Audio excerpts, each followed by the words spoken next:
5h03 em Salvador. Uma ótima tarde para você que sintoniza a Rádio Band News 99,1. Nesse final de tarde, você participando com a gente em mais uma Frequência Baiana. Eu sou Patrícia Tosta, aqui no estúdio. Felipe Costa, Renato Cordeiro, boa tarde.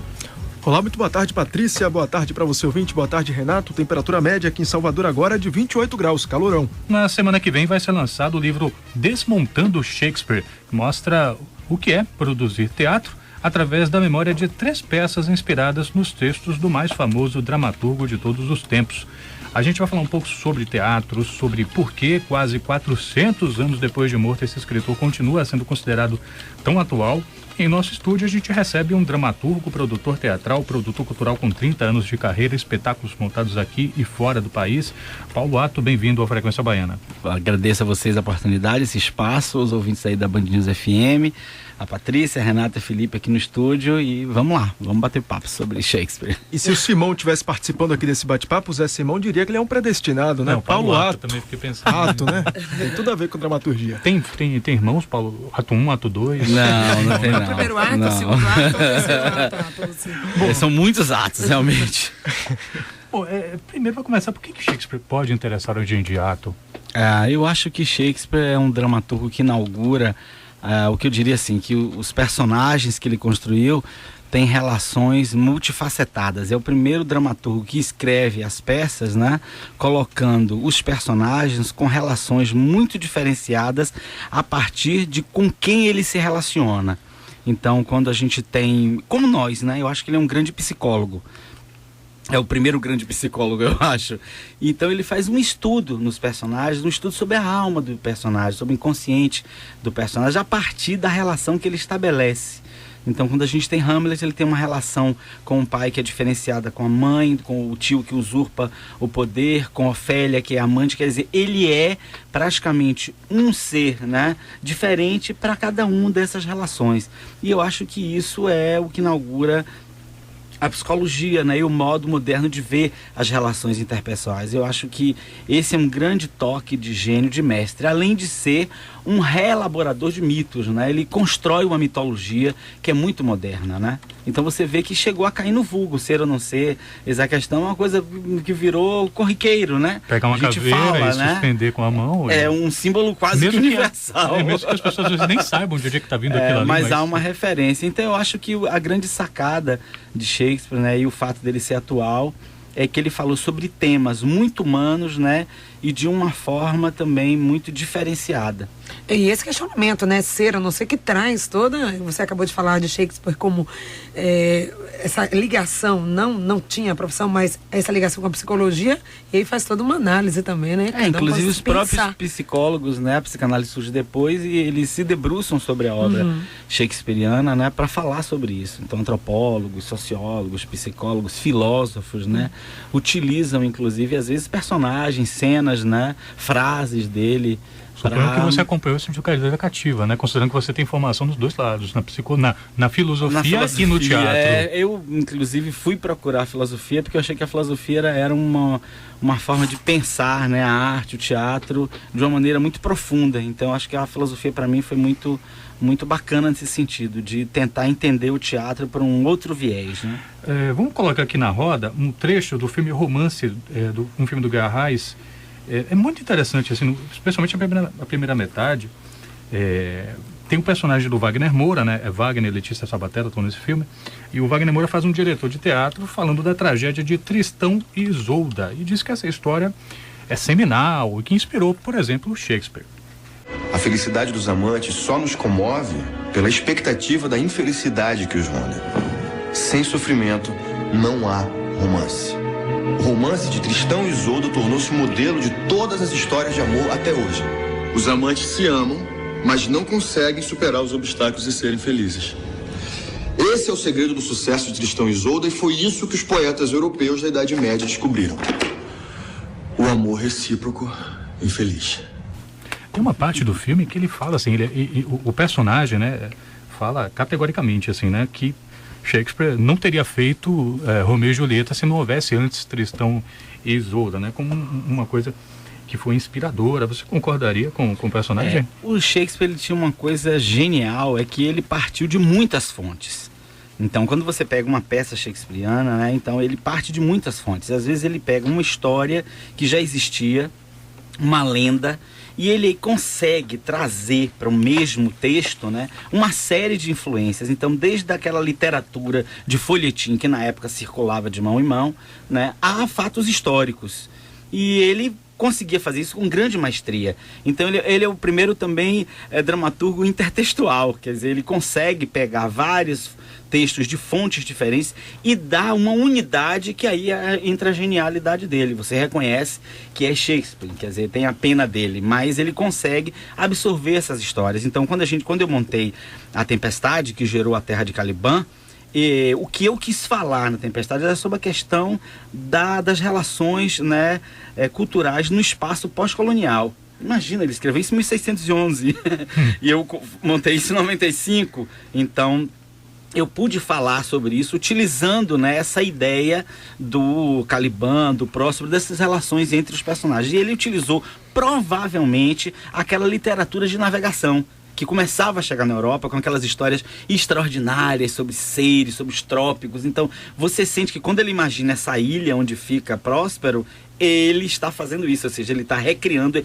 esse novo mundo. Inclusive, há uma frase dele que diz: admirável mundo novo de onde surgem essas criaturas. Então, ele está falando do novo mundo, ele já estava absorvendo esses novos fatos, né? Por que algumas peças de Shakespeare, como Hamlet, Romeu e Julieta, Sonhos de uma Noite de Verão, são mais famosas e até as adaptações mais recorrentes, enquanto outras são quase desconhecidas? Isso é interessante. Quando eu comecei a pesquisar, eu não sou um especialista em Shakespeare, quero deixar claro, né? Mas assim, estudei bastante as peças que eu montei. E eu acho que com o advento do cinema, muitas ficaram esquecidas por mais de um século. Mas com o advento do cinema, o cinema começou a levar algumas dessas peças, né? Laurence Olivier montou uma série de peças históricas de Shakespeare, né? E isso deu uma visibilidade maior. Levou muitas delas para o cinema, claro, também. Então, o que levou essa visibilidade terminou levando também vamos dizer, a maior número de notícias e a maior número de montagens, né? Há peças que pela sua estranheza também às vezes são mais difíceis de montar, né?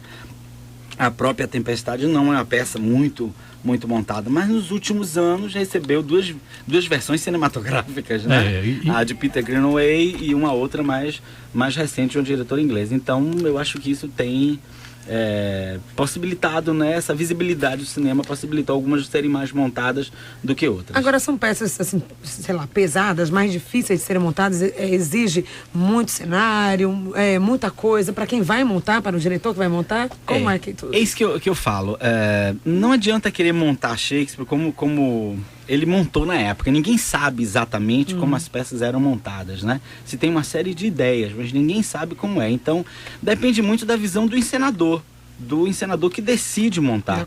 Eu vi um Macbeth em Lisboa que era feito por um travesti.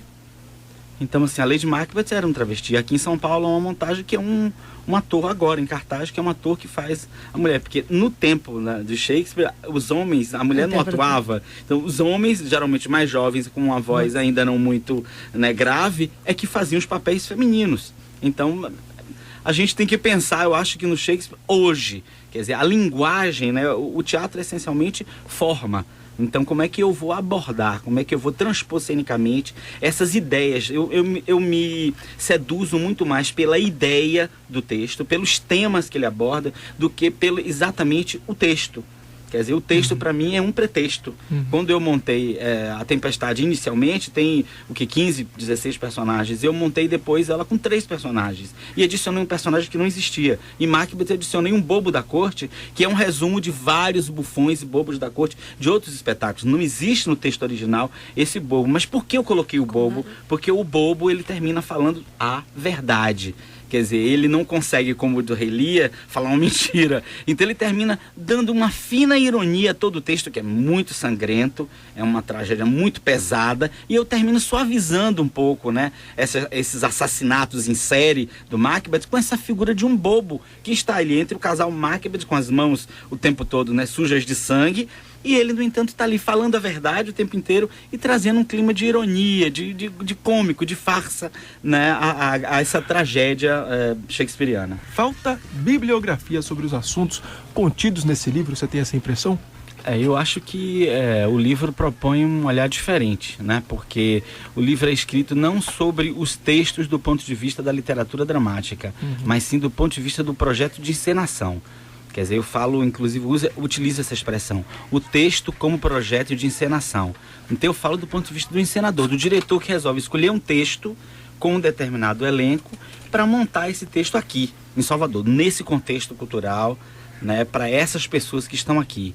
E como isso se modifica a partir do momento em que eu circulo, né, e eu tive essa oportunidade de apresentar esses espetáculos nos Estados Unidos, em outros países da América Latina, na Europa, como é a recepção do espectador a partir desse Shakespeare montado com a cor local, com o jeito local, com a forma de falar, com a linguagem local, com a estética que é local. Então, por isso, inclusive, vocês estão vendo aqui na capa que tem uns búzios colocados, né, e esse jogo aí que mistura a imagem de Shakespeare. Mas como é que faz isso, dar esse toque local a uma obra de Shakespeare tão distante temporalmente também geograficamente da gente? Porque eu parto dos temas, quer dizer, meu material de trabalho não é tanto o texto shakespeariano, até porque eu escrevo textos também, né? Eu faço essa operação intertextual.